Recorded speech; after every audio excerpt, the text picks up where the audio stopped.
Hello, everyone. Welcome to the Become an Author podcast. I am your host, Jesse Bowen, and I'm excited because we have a chance to introduce a brand new author. This is not his first book, but it's his second book. And we're excited to introduce him and introduce the launch of his new book. Everyone has a story. You just have to get it out.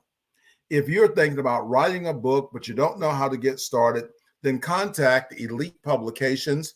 And you can go to our website, that is elitepublications.org, and schedule a time for us to talk about your book project. We meet authors so many times that have ideas and concepts of wanting to write about, to publish, even if it's just as simple as a legacy book that you're sharing with your grandkids, your family. See, putting it down in writing is a key point.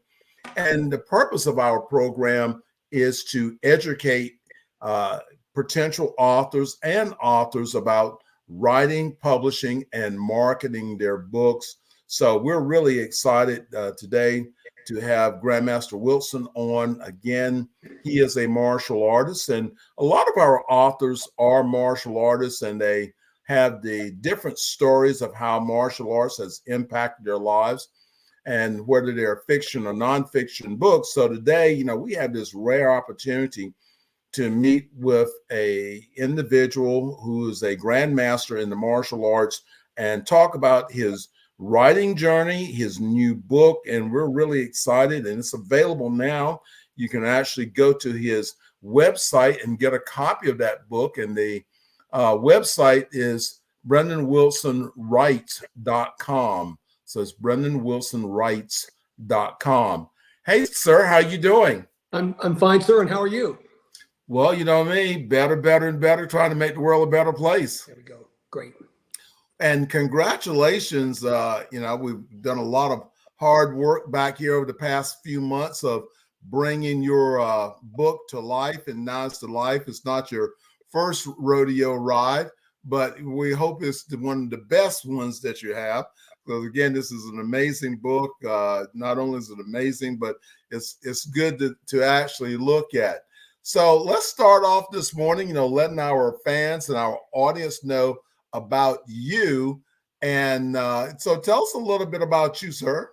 Well, before I start, let me tell you how grateful I am to you and the Elite team. Jessica Phillips, who is your director of marketing, who is my handler and is very patient with me because I can be very demanding and fussy. Crystal Harvey, who worked as the design editor and the editor of the novel, and you, who have an indomitable spirit, who are just going to make this thing happen. I'm going to push through everything. So it's been a great experience for me. I'm really grateful for that, and I'm also grateful to be on the program. You asked me a little bit about myself. So I'm Brendan Wilson. I am retired U.S. Army. I spent 25 years in the Army. I spent 15 years after that working for NATO as a defense planner. I retired in 2019, came back to the United States, live in a relatively small town about an hour west of Chicago. I have a beautiful wife, Kay, who you know, and two wonderful adult children who both live in Chicago. We get to see them, not as much as we'd like, but we get to see them frequently. And I've written this book, and I'm happy to answer any questions you might have about it. Thank you. So tell us the name of your new book. Okay, the name of the new book is Warrior Goddess. It is second in the Mei Ling Lee series. The first book was The Achilles Battle Fleet. I wrote that over about 10 years. Part of that time I wrote from a bunker in Iraq.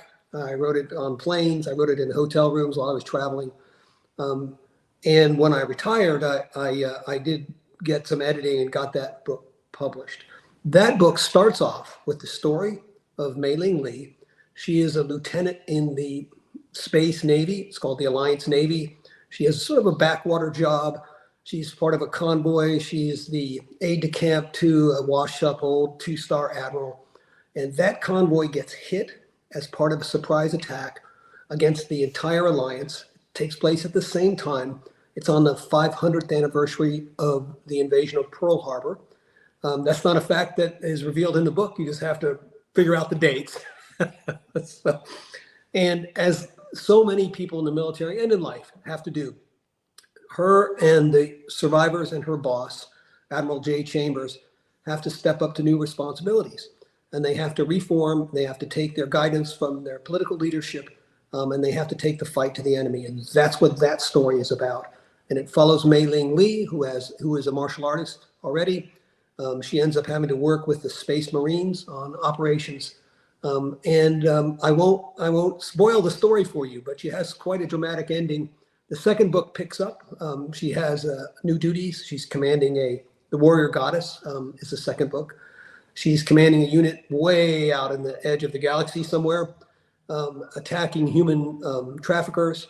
And she gets pulled out of that assignment, and she's told that she has to go undercover to try to find her former boss, Admiral J. Chambers, who has disappeared 2 years ago and is believed to be running a criminal enterprise on a planetary system somewhere out in the galaxy. She's supposed to go undercover, find him, find out what he's doing.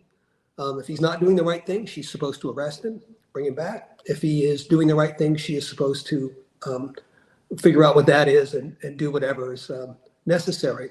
So the book, Warrior Goddess, is the journey from taking her from that point to the point that she locates Admiral Chambers, and then what they have to do after that to try to resolve the situation that involves time travel, and it also involves terrorists and separatists. In the process of doing that, she lands on an unknown, uncharted planet where there is a Mongolian community there, including a Mongolian monastery. And Mei Ling is descended from the Mongols. She's descended from Genghis Khan, and she speaks Mongolian, and she has no idea.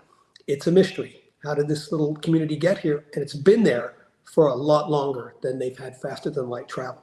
There's the mystery. And the other mystery is they call her Dachi Tengri, which is the Mongolian war goddess. And they are convinced that she is the war goddess. And she says, I'm not. I'm 30 years old. I've never been to this planet. I didn't know it exists. I didn't know you were here. And they're like, yep, okay. We'll see. And Wow. she's trained by Mongolian monks there in the martial arts. And she eventually gets off the planet to continue her mission. And that's the story. So, yeah, thank you. That was a little bit longer than you asked for. That's what you get. That's really great, because I'm sitting here. I'm actually, as you're talking, I'm envisioning all of this. And my first thought is, this should be we got to get this to the stage of being a movie. So, I've got a couple of friends. We definitely want to send that's in the production business. We want to send them a copy of this and have, see what they think about. And the amazing thing about being an author, because this is about the becoming an author, your story, this first book that's going back over 10 years, and you're in Iraq, and so you have these thoughts, these visions. Because see, that's the powerful thing about our mind. Our mind will give us an image. Everybody has thoughts. Everyone has some fantasy thought going through their head. But the question is, can you these thoughts? Can you apply them into something that becomes valuable? A story that people, this is how television, getting started in television, because we know that CSI and all these other stories are stories. Some of them from true stories, and then a lot of them are just not.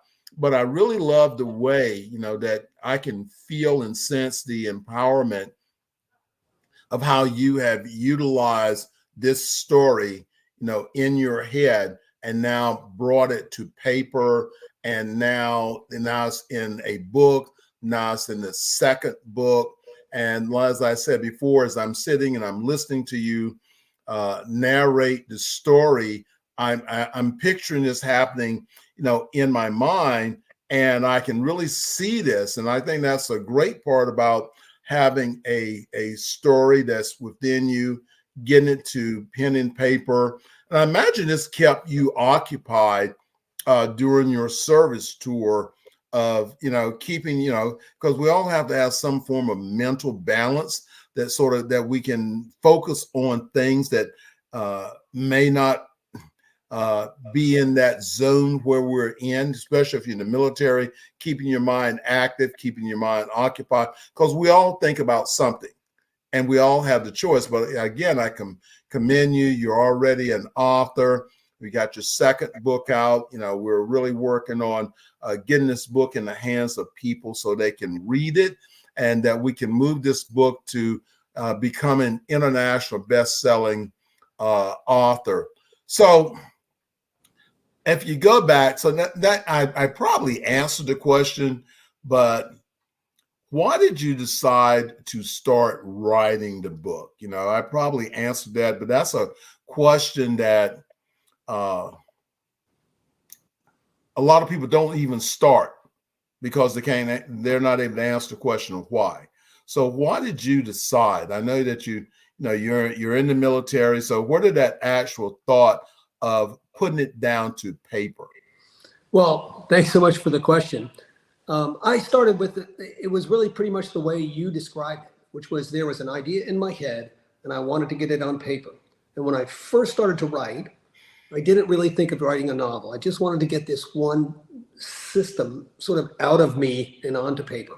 The first book starts off with Mei Ling Lee and her boss, Admiral Jay Chambers, are on the bridge of a troop transport starship doing sort of an after-hours inspection because they hear that there's some sort of command climate problem aboard the vessel.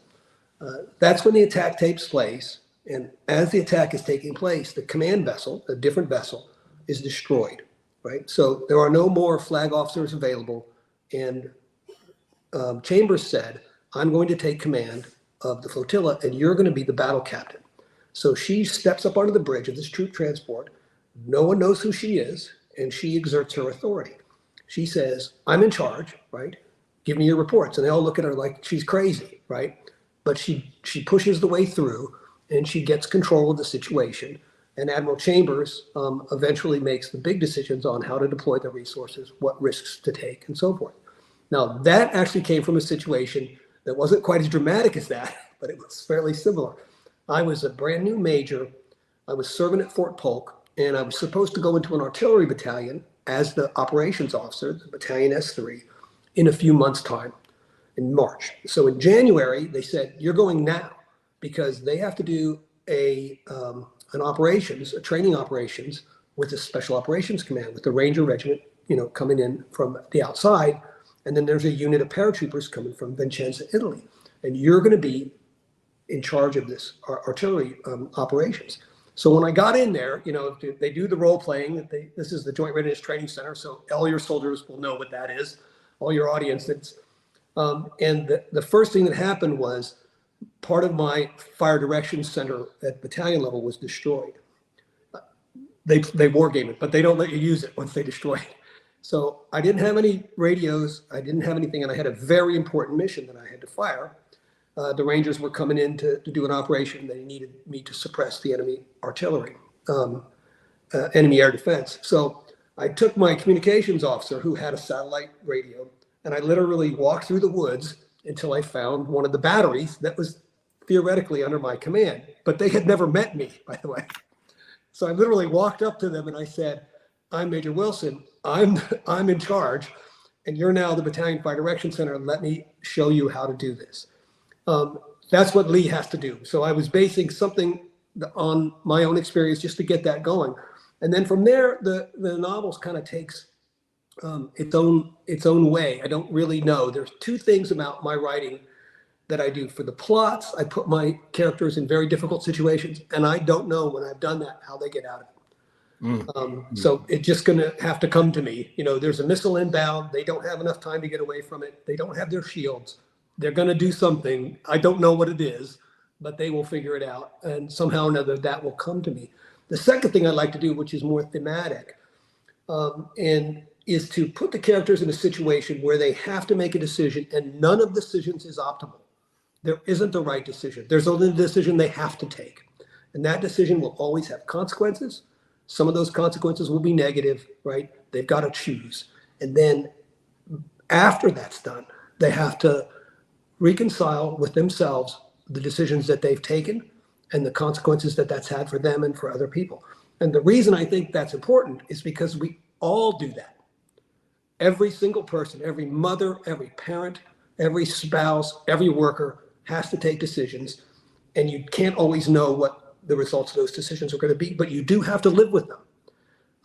And that's kind of what I'm doing with Mei-Ling Lee. She has to do some very hard things with no possible good solution there. She could just follow the rules and the whole thing will fall apart.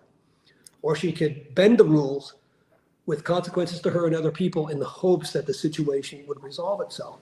So that's kind of what drives me to do that. Well, everyone, thank you for tuning in. This is the Become an Author podcast. We're here for the initial launch of a brand new book. I am with Elite Publications, and today we have Grandmaster Brendan Wilson here with us. And his new book, you can actually go to his website, check it out. And this is The Warrior Goddess.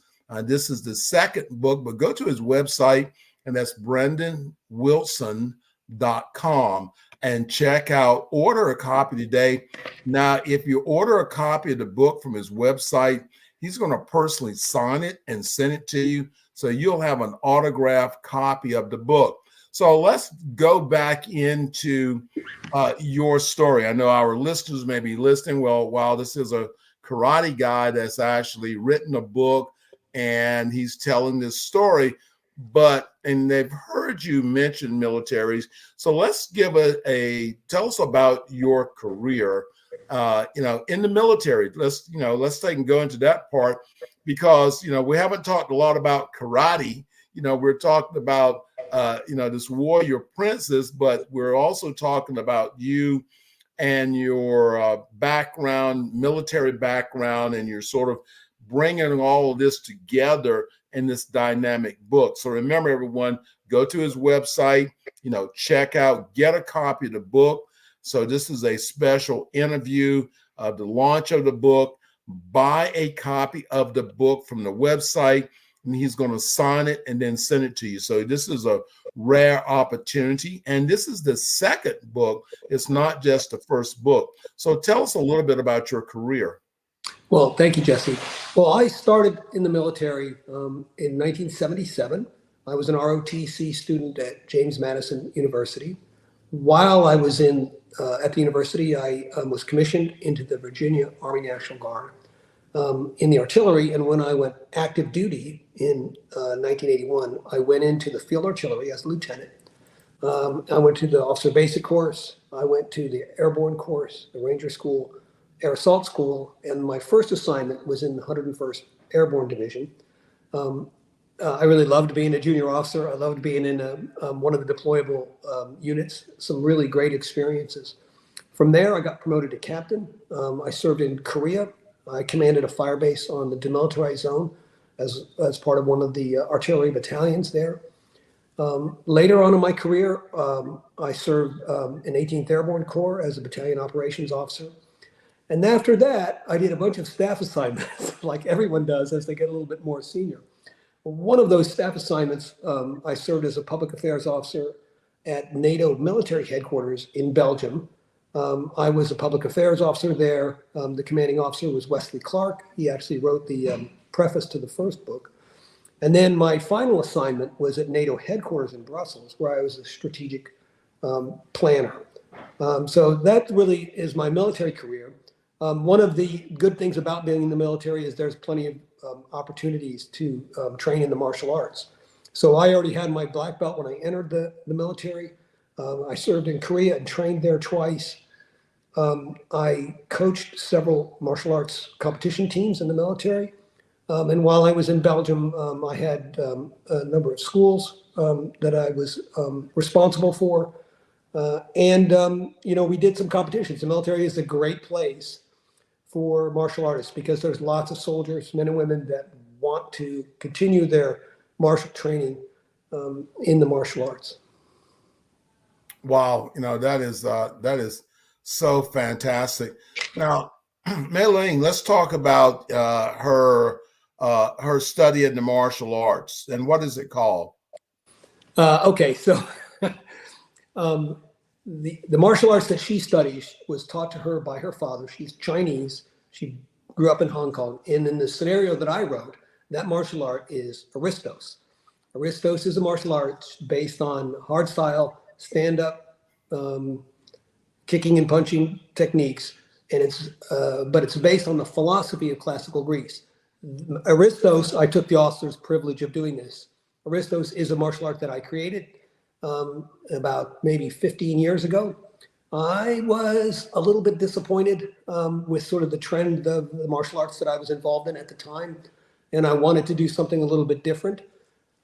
And so I took a sabbatical for a year. I went back to my roots, which is in Taekwondo, Tang Soo Do, a little bit of Shotokan, and decided what I thought was the most important about the physical portion of the martial arts. And also, I wanted to base it on a philosophy that, quite honestly, was a little bit different than the application of the Confucian martial arts that I had seen. So I'll make a slight diversion. I one time went through an advanced test with instructors from Korea. They came to the United States. And quite honestly, I thought they were dismissive and rude to their own students, something I have never done and have never agreed with. So, I mean, that's kind of a harsh judgment, but it made me think, what does it mean to be courteous? What does it mean to show the mutual respect between an instructor and a student? And one of the principles of classical Greece is called xenia. It's the guest-host relationship. And it is truly a mutual exchange of courtesies, of protection, of benefit. So if someone comes into your house, right, they give you the respect because you are the host, but you give them the respect because they are the guest. They're now under your protection, right? So their conduct is appropriate for being a guest, and your conduct is appropriate for being the host. And I have integrated that into Aristos, the martial art, as one of the 5 principles to go forward. But that was my author's privilege. I stuck it in there. There's no explanation for it. Anybody that wants to follow up on it, I actually have a website for my martial art. It's called aristos.club. They can go there and see that and contact me if they're interested. Well, I know that you've had a lot of noted people to read your book, and I know that the acknowledgments of that first book, who was that by? Okay, that was by General Wesley Clark. He was the NATO commander when I was at Supreme Headquarters, Allied Command Europe, 4-star general. He's also the commander of all U.S. forces in Europe, of all services.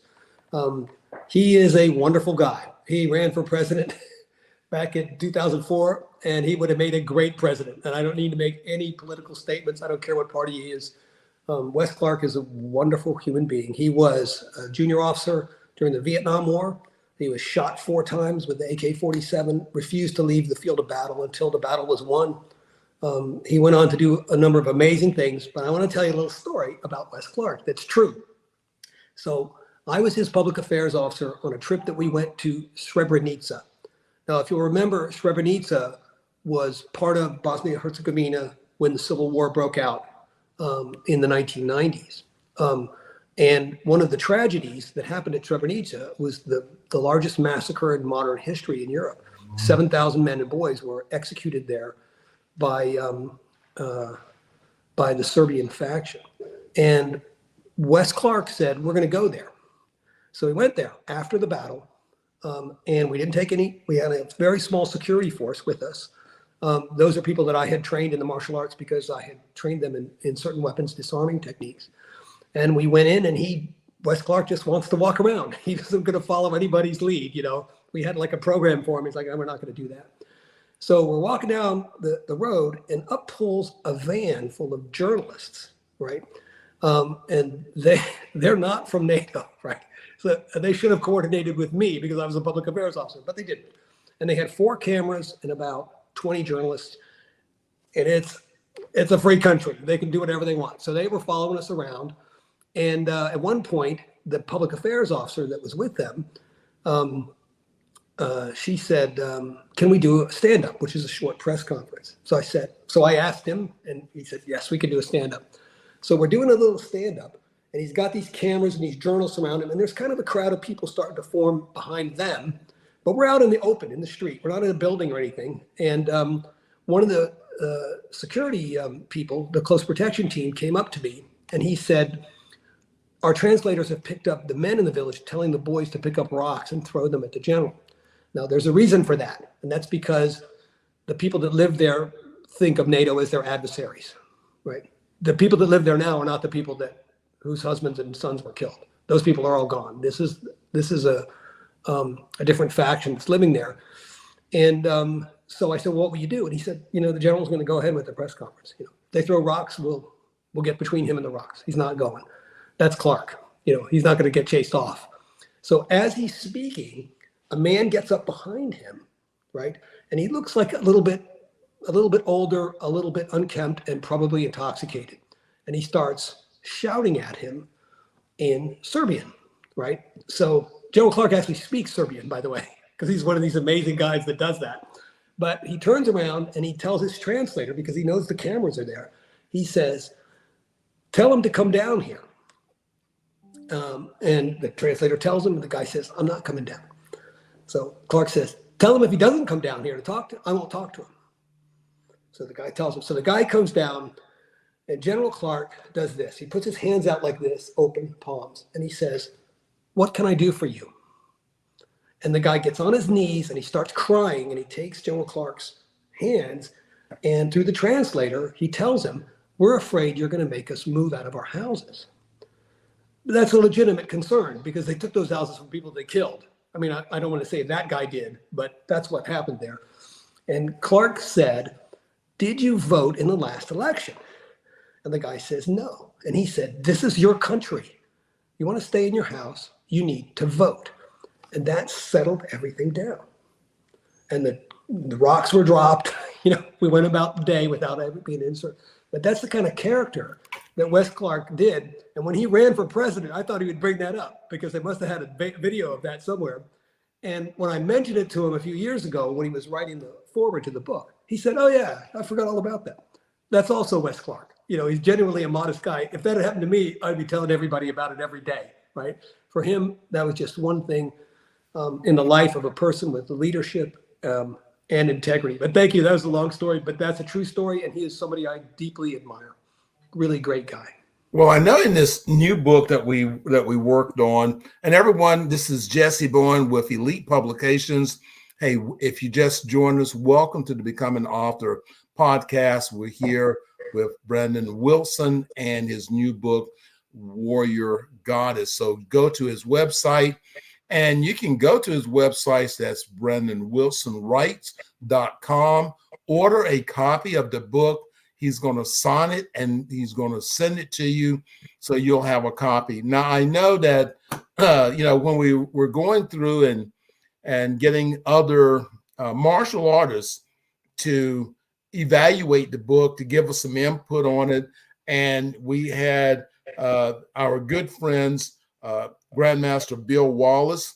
I think he gave an endorsement of the book. I think Cynthia Rothrock did the foreword to the book. Yeah. So that was really exciting. So we've actually had the martial arts community to weigh in on the book and give it a seal of approval before it came out. So if you want to know what Grandmaster Wallace and Grandmaster Cynthia Rothrock had to say in the book and to say about the book, remember, get a copy of the book. So, sir, is there anything else that you feel that our audience that they should know? Why should they, in your opinion, why should someone pick up a copy of this book? Well, it's a good point. You mentioned Cynthia Rothrock and Bill Wallace. First of all, they're my heroes from 40 years ago. She was on the Black Belt Hall of Fame when I was still struggling, to learn my martial arts in college. And of course, Bill Wallace is probably the only undefeated kickboxing champion in the world. And they are both wonderful people. And thanks to you, they were my heroes. you introduced me to both of them when we were at this conference in Atlantic City. They're both very genuinely kind and supportive people. They took the time to meet with me and my wife, Kay. They were very encouraging about the book. And as you said, that Cynthia Rothrock has written the foreword of the book. And Bill Wallace has also provided some nice comments. But your question was, why should they read the book? And if you just give me a second, I'll read part of what Bill Wallace wrote. He said, I love the scene where Mei Ling fights a death match against two stronger opponents.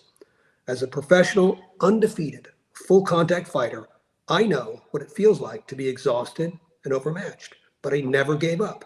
Mei Ling's story captures the moment when a fighter must choose to keep going or surrender. I recommend this novel. You'll come for the adventure, but you will leave with something to think about. That is the key of why I think somebody should read this book, because it's a good story. You know, you're just going to read the story and like it. It goes from one thing to the next. About half the people that I've talked to that have already read the book, they read it in one sitting. They just can't put it down. But it also gives you something to think about. Mei Ling is a real person. She's not a superhero, right? In fact, people think that she's a superhero because they think she's the warrior goddess, and she's not. And she has real faults. She knows that she has those real faults, and she struggles with the decisions that she makes, and those decisions have consequences. You know, and Bill Wallace had also written something about, because he's a military veteran, what it means to make difficult decisions that have consequences, where you have to balance the mission and the people, and to make everything work in the best way, and then take responsibility for the decisions you've taken. Just like when we go through COVID, we have to make decisions. It's always a compromise between safety and living. That's right. We have to make a living. We still have to eat, and we're going to take some risks.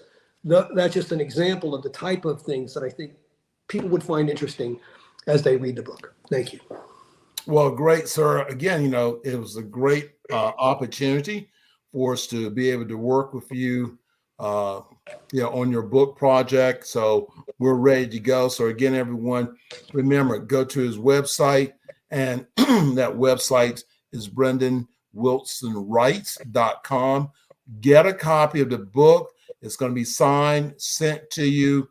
Remember, everyone has a story. So if you've been thinking about writing a book, but you don't know where to get started, I'm hoping that Mr. Wilson's story of how and why he wrote his book will inspire you. Give us a call, and you can call us or text us at area code 919-618-8075. Go to our website, check out the other martial artists and other authors, Christian authors, business authors that have allowed Elite Publications to publish their work. So go to Elite Publications, and that website is www.elitepublications.org, and learn how you can turn your stories, the things that's locked up in your head, into empowerment tools that will inspire someone else.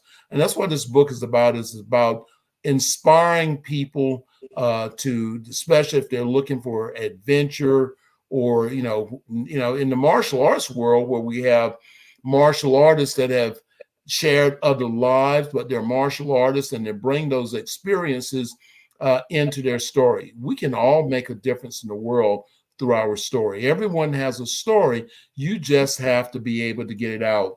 So everyone, remember, check out this book. More is to come. We got an upcoming interview. We'll be back when the book launches. And again, our goal is to have this book as an international, bestseller. And actually, as I said before, sir, I will give you the names, and we can send a couple of copies over to several producers that I know and get them to take a look at. So in book number 3, you never know. We're at that place now that one book can make a difference in the world. So let's take and do that. So everyone, again, this is Jesse Bowen, and I'm with the Elite Publications. So remember, check out our book. This book is going to be up.